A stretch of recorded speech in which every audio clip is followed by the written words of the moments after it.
kemudian ada password input untuk kata sandi, kemudian ada number input untuk angka, email input untuk alamat email, dan juga ada URL input untuk URL, dan ada data input untuk tanggal, kemudian ada checkbox untuk pilihan ganda, kemudian ada radio button untuk pilihan tunggal, kemudian Assalamualaikum warahmatullahi wabarakatuh. Kami akan presentasi aja kayak gue sih, sama balani.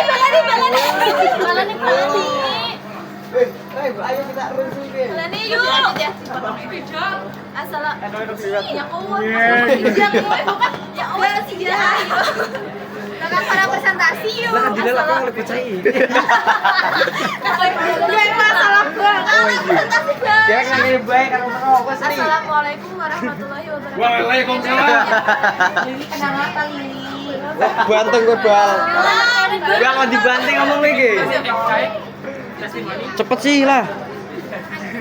Masa alo ya. Wes yo. Masih lah. Assalamualaikum warahmatullahi wabarakatuh. Kami akan mempresentasikan hasil diskusi kami. Yuk, sate news. Yang pertama yaitu tentang form HTML. Form HTML adalah elemen yang digunakan untuk mengumpulkan input dari pengguna seperti teks, angka, pilihan, atau tombol. Yang kedua adalah tag HTML untuk membuat form. Yang pertama form, yaitu tag ini digunakan untuk membuat sebuah form. Semua elemen form harus berada di dalam tag. Cut. Cepat, jalan nih tagnya.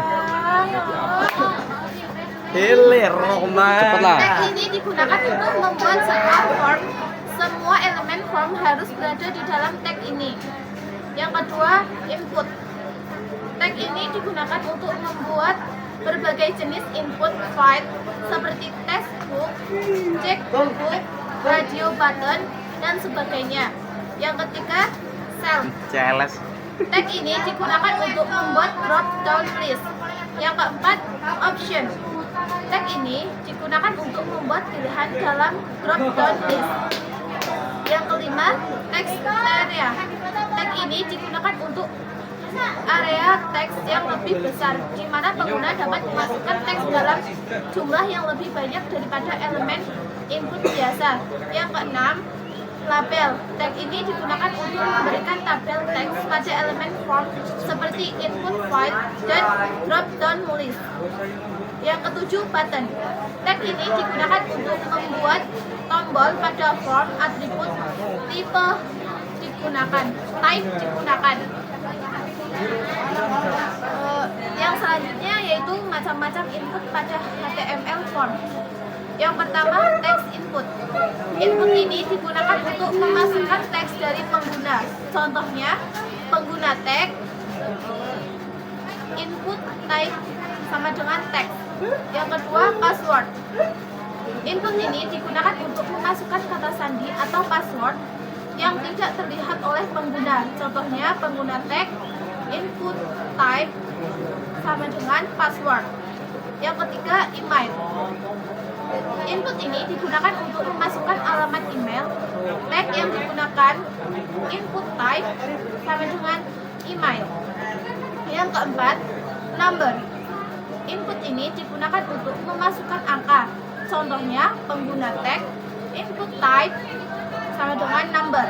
Yang kelima, checkbox. Box. Input ini digunakan untuk memilih satu atau beberapa pilihan dari beberapa opsi. Contohnya, input type, pengguna tag, yaitu harus dinyatakan input type sama dengan checkbox. Yang keenam, radio button. Input ini digunakan untuk memilih satu pilihan dari beberapa opsi yang tersedia. Contoh pengguna tag yaitu input type sama dengan radio. Yang selanjutnya yaitu tag HTML untuk membuat pilihan-pilihan. Yang pertama, select. Elemen ini digunakan untuk membuat elemen drop down atau mau pilihan di dalam elemen cell. Kita bisa menambahkan elemen option untuk membuat pilihan-pilihan. Yang kedua, option. Elemen ini digunakan untuk membuat pilihan dalam elemen cell. Kita bisa menambahkan atribut value untuk menentukan nilai yang akan dikirimkan ke server jika pilihan tersebut terpilih. Yang selanjutnya, group. Elemen ini digunakan untuk membuat grup pilihan dalam elemen atau elemen cell. Kita bisa menambahkan elemen option di dalam of the group. Permisi. 5 menit lu masa orang rampung.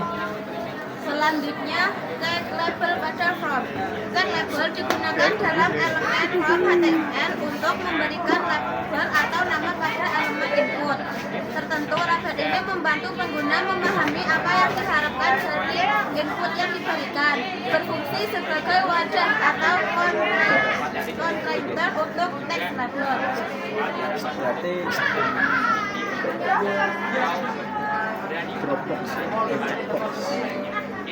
Selanjutnya, metode pengiriman data pada form.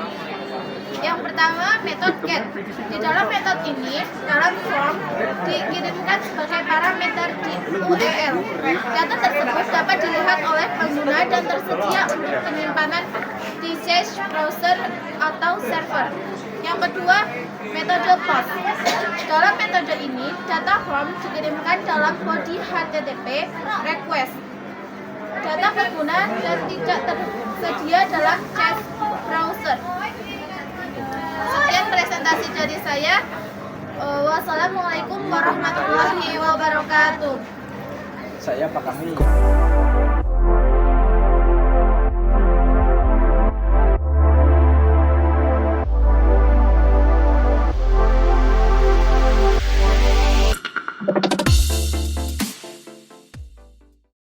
Assalamualaikum warahmatullahi wabarakatuh. Mohon izin perkenalkan, nama saya Dut Kurniadi dari kelas 11 PPLG 1. Saya ingin memberikan sedikit testimoni terhadap pembelajaran berdiferensiasi. Menurut saya pembelajaran ini sangat menarik karena siswa diharapkan untuk aktif dan interaktif, karena juga dengan metode pembelajaran seperti PowerPoint atau presentasi, kemudian juga siswa ini diharapkan untuk mencari materi dari berbagai sumber, dan juga siswa diharapkan untuk belajar public speaking atau berani untuk berbicara di depan siswa lainnya. Mungkin dari saya cukup itu saja. Terima kasih. Wassalamualaikum warahmatullahi wabarakatuh.